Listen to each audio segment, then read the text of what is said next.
ایک مرتبہ پھر خوش آمدید۔ آزاد جموں کشمیر کے انتخابات کل منعقد ہوں گے۔ بالکل حتمی مراحل ہیں، تیاریاں اختتام کو پہنچ چکی ہیں۔ میرے ساتھ موجود ہیں لاہور اسٹوڈیو سے ہمارے سینئر اینکر علی ممتاز صاحب، اسلام آباد اسٹوڈیو سے میرے ساتھ موجود ہیں شاہد میتلا صاحب، اور خصوصی طور پر میں شکریہ ادا کروں گا ہمارے مہمان سیکریٹری الیکشن کمیشن آزاد جموں و کشمیر سردار غضنفر صاحب ہمارے ساتھ ہیں۔ سردار صاحب بہت شکریہ، ایک ایسے وقت پہ جس وقت بہت آپ کی مصروفیت عروج پہ ہے، آپ نے وقت دیا، لیکن ہم آپ سے رہنمائی لینا چاہیں گے، ذرا معلومات حاصل کرنا چاہیں گے کہ اب اس وقت جب کہ چند ہی گھنٹے رہ گئے ہیں پولنگ کے شروع ہونے میں، صبح 8 بجے پولنگ شروع ہوگی، انتظامات مکمل ہیں، حتمی شکل دی جا چکی ہے، اسٹیٹس کیا ہے آزاد کشمیر میں کل ہونے والے انتخابات کا الیکشن کمیشن کی جانب سے؟ جی الحمدللہ انتظامات اس وقت بالکل مکمل ہو چکے ہیں۔ آج چونکہ پولنگ مٹیریل جو پریزائڈنگ آفیسرز کے حوالے کیا جانا تھا، وہ سارا پولنگ مٹیریل پریزائڈنگ آفیسرز کے حوالے کیا جا کر پریزائڈنگ آفیسر اس وقت جو میری پاس رپورٹس ہیں ان کے مطابق تمام پریزائڈنگ آفیسرز اپنے اپنے پولنگ سٹیشنز کے پاس پہنچ چکے ہوئے ہیں، اور جو یہ پریزائڈنگ آفیسر آج رات اپنے پولنگ سٹیشنز کے قریب ترین یا پولنگ سٹیشنز پر ہی قیام کریں گے، اور صبح 8 بجے انشاءاللہ یہ پولنگ کا عمل شروع ہو جائے گا۔ سر صاحب کوئی جو اب یہ فوج کی مدد اور کوئی حساس پولنگ اسٹیشنز، ان کی ذرا ڈیٹیل مجھے اگر آپ بتا سکیں۔ اساس پولنگ سٹیشن جو ہے وہ اس طرح سے میرے پاس، جو کہ اس وقت میں ایسی جگہ پہ ہوں کہ آپ کو ٹھیک، ساری ڈیٹیلز کنفرم تو نہیں اس طرح سے بتا سکتا، لیکن ٹوٹل جو ہمارے پولنگ سٹیشن ہیں وہ آزاد کشمیر میں 5123 پولنگ سٹیشنز ہیں۔ ٹھیک، اس میں سے کچھ حساس ہیں اور کچھ جو نارمل پولنگ سٹیشنز ہیں، کچھ ویری سینسٹیو پولنگ سٹیشنز ہیں، اور جو فوج کی صورتحال ہے ویری سینسٹیو پولنگ سٹیشنز پہ ہمیں سول آرم فورسز رینجرز کی تعیناتی ہے۔ جو سینسٹیو پولنگ سٹیشنز ہیں اس کے پاس ہمارے پاس جو سول آرم فورسز ہیں وہ تعینات ہیں، اور باقی پولنگ سٹیشن پہ ہمارے پاس پنجاب پولیس، اسلام آباد پولیس اور جو ہماری اپنی لوکل پولیس ہے وہ لوگ تعینات ہیں، اور اس کے ساتھ ساتھ ہمیں خصوصی طور پر جو آرمی کی معاونت حاصل ہے، اور آرمی جو ہے وہ کیو آر ایف کی صورت میں موجود رہے گی، اور مختلف polling station per with in 10 to 15 minute جو ہے وہ آرمی کی ہمیں سپورٹ حاصل ہوگی، اور اگر کسی پہ اللہ نہ کرے کوئی ناخوشگوار واقعہ رونما ہوتا ہے تو ود ان 10 to 15 منٹس ہمیں آرمی کی جو سپورٹ جو ہے وہ حاصل رہے گی انشاءاللہ۔ جی علی ممتاز صاحب اور شاہد میتلا صاحب ہمارے ساتھ ہیں۔ علی صاحب اگر آپ شروع کریں تو۔ جی غضنفر صاحب، یہ بتائیے گا جی کہ نتائج بر وقت آپ کے پاس پہنچے ہیں، اس کے لیے کیا اقدامات کیے گئے ہیں؟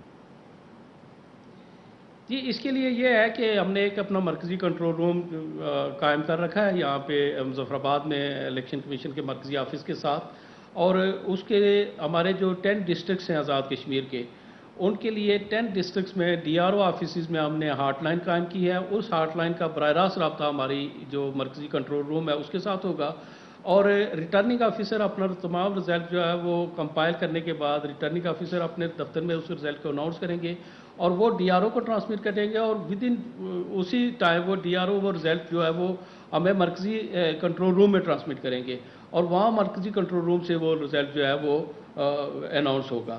تو اس طرح سے یہ ایک ایسا سسٹم ہے کہ جس میں ہاٹ لائنز ہمارے پاس ہیں، ہاٹ لائنز پہ ہم اس کو رزلٹ کو لیں گے، اور اس کے ساتھ ساتھ ہم یہ انشور کر رہے ہیں کہ پریزائڈنگ آفیسر کو ہم نے اپنے واٹس ایپ نمبرز دیے ہوئے ہیں، اور وہ بھی ہمیں جو ہے وہ پولنگ سٹیشن سے بھی نمبر ہمارے پاس واٹس ایپ کریں گے، اس طرح وہ ڈیٹا بھی ہمارے پاس آتا رہے گا، اور اس کے ساتھ ساتھ یہ ڈیٹا بھی جو ڈی آر او آفیسز سے ہمیں ٹرانسمٹ ہوگا، جو آر او بنیادی طور پر، چونکہ ریٹرننگ آفیسر وہ بنیادی فگر ہے جو اس سارے پروسیس میں میٹر کرتا ہے، جس نے فائنل رزلٹ کمپائل کر کے نوٹیفیکیشن جاری کرنا ہوتا ہے، وہ notification D R O office میں ٹرانسمٹ ہوگا، ڈی آر او آفس سے وہ ہاٹ لائن کے تھرو ہم تک پہنچ جائے گا، اور جس کو ہم اناؤنس کریں گے اپنی مرکزی کنٹرول روم سے۔ تو کب تک آپ ایکسپیکٹ کر رہے ہیں کہ تمام تر پولنگ سٹیشنز کے ریزلٹس آپ تک پہنچ جائیں گے، کمپائل ہو جائیں گے؟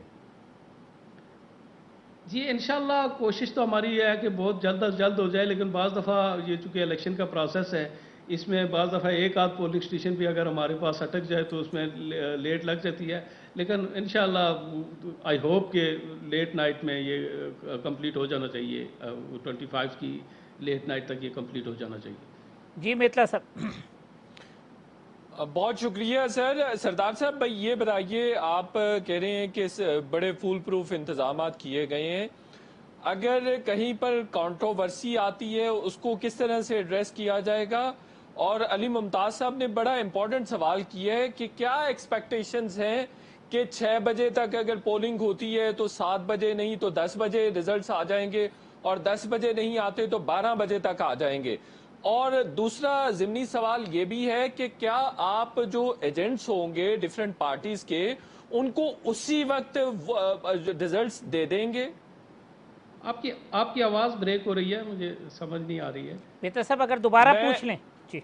جی سردار صاحب، میں یہ پوچھ رہا ہوں اگر کہیں پر دیر سویر ہو جاتی ہے تو کس طرح سے امیدوار طیش پہ نہیں آئیں گے، ان کو کام ڈاؤن رکھیں گے، اور کیا ایشورنسز ان کے پاس ہوں گی کہ دھاندلی نہیں ہوئی ہے؟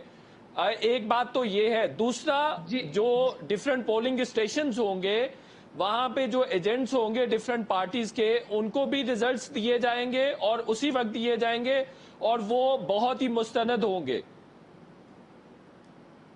جی جی، یہ آپ کے سوال کا جواب بھی آپ کے سوال میں ہی موجود ہے کہ جب آپ نے 24 کا کہہ دیا فارم کا، تو یہ پولنگ ایجنٹس جتنے بھی ہوں گے ہر پولنگ اسٹیشن پہ پریزائڈنگ آفیسر ان کا رزلٹ فراہم کریں گے۔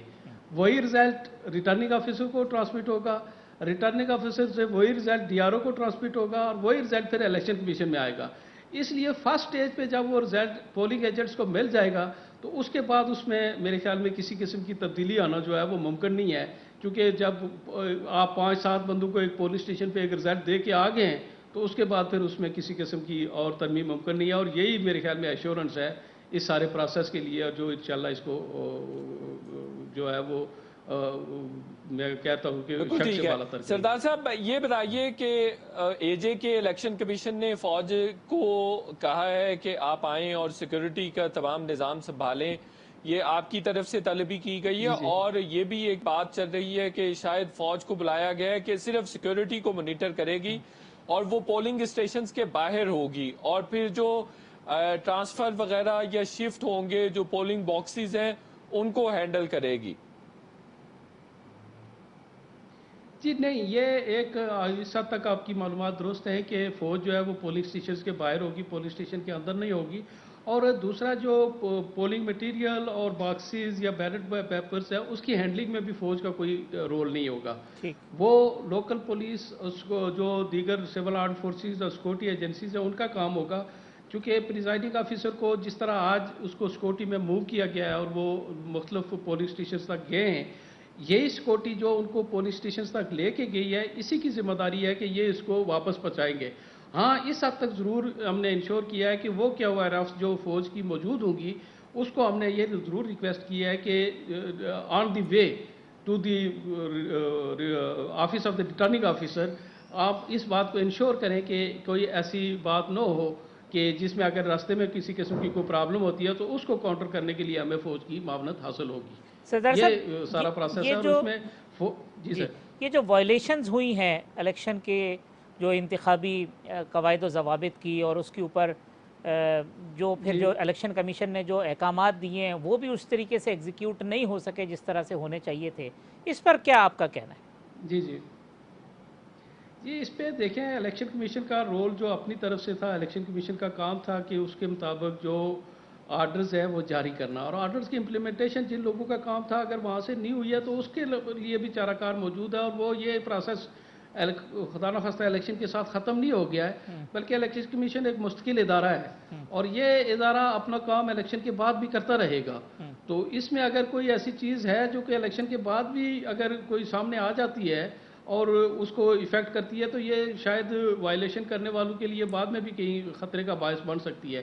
تو جہاں تک امپلیمنٹیشن کا تعلق ہے، امپلیمنٹیشن اتھارٹی الیکشن کمیشن کے پاس نہ تو اپنی کوئی فورس ہے اور نہ ہی کوئی ایسی دیگر کوئی میتھڈ ہے، جو میتھڈ الیکشن کمیشن کے پاس تھے وہ اختیار کیے گئے ہیں، اور ان کے مطابق جو پاسبل چیزیں تھیں وہ کی گئی ہیں، جہاں جہاں پر جن اتھارٹیز کو موبلائز کرنا تھا یا جن کو کوئی میسج دینا تھا ان کو وہ میسج واضح انداز میں دیا گیا ہے۔ اب امپلیمنٹیشن میں اگر کوئی تھوڑی بہت پرابلم ہوئی ہے تو اس کے لیے یہ ہے کہ جن اداروں کا کام تھا اگر انہوں نے اداروں کی طرف سے کوئی رکاوٹ بنی ہے تو اس کو بھی آگے چل کے اس کو مزید بھی دیکھا جا سکتا ہے، اور چونکہ امپلیمنٹیشن کرنا جن اداروں کا کام تھا ان کو اپنی تائیں جنہوں نے کوشش کی ہے وہ بھی اپنی جگہ آپ لوگوں کے سامنے ہے، اور جہاں پہ کوئی لیپس ہوا ہے وہ بھی آپ لوگ اس کو دیکھ سکتے ہیں. تو یہ پولیٹیکل پارٹی سے جو آپ کا رابطہ ہوا ہے انہیں کتنا اعتماد ہے آزاد کشمیر کے الیکشن کمیشن کے اوپر کہ نہیں اب جو ہے نہ دھند ہوگی نہ کوئی آر ٹی ایس بیٹھے گا نہ کچھ اور ہوگا؟ دیکھیں یہ تو ہمارے کلچر کا حصہ ہے کہ ہار کسی نے کھلے دل سے تسلیم کرنی نہیں ہوتی ہے، اور جیت کے بعد سب اچھا ہو جاتا ہے، یہ ایک بات ہے. لیکن اس وقت تک الحمدللہ جس کو آپ بائی لارج کہہ لیں کہ تمام لوگوں کا الیکشن کمیشن پر اعتماد بھی ہے، اور الیکشن کمیشن کی طرف سے الحمدللہ جو اقدامات کیے گئے ہیں یہ کہ امپارشل ادارہ ہے، اور اس نے اپنی طرف سے جو اپنی بساط کے مطابق اپنے محدود وسائل کے مطابق جو اس سے بن پڑ رہا تھا وہ ہم نے کوشش کی ہے، اور انشاءاللہ مزید جو ہمارے آگے جو ٹائم رہ گیا ہے اس میں بھی ہم کوشش کر رہے ہیں کہ جتنی ٹرانسپیرنسی ہم اس میں لا سکیں وہ لائیں.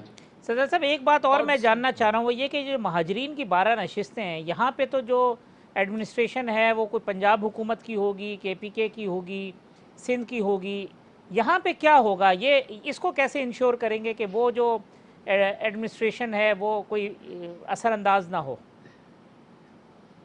جی یہ دیکھیں اس ایڈمنسٹریشن کے لیے آپ نے جو وہاں پہ ہم نے خدمات لی ہوئی ہیں وہ thanks to election commission of Pakistan کہ وہاں پہ ان کے آفیسرز ہم نے ڈیپیوٹ کیے ہوئے ہیں، اور وہ آفیسرز جو ہے وہ اپنا کام جس طرح سے کرتے ہیں وہ آپ لوگوں کے سامنے ہے، تو ہوپ فلی کہ وہ انشاءاللہ وہ اپنا کام غیر یہ جانبداری سے سردار کریں صاحب گے. یہ آپ اور یہ جس سیکٹر کی سنجیدگی طرف میں سے کہہ رہے ہیں یا طنز میں کہہ رہے ہیں کہ جس طرح کا کام وہ کرتے ہیں آپ کے سامنے؟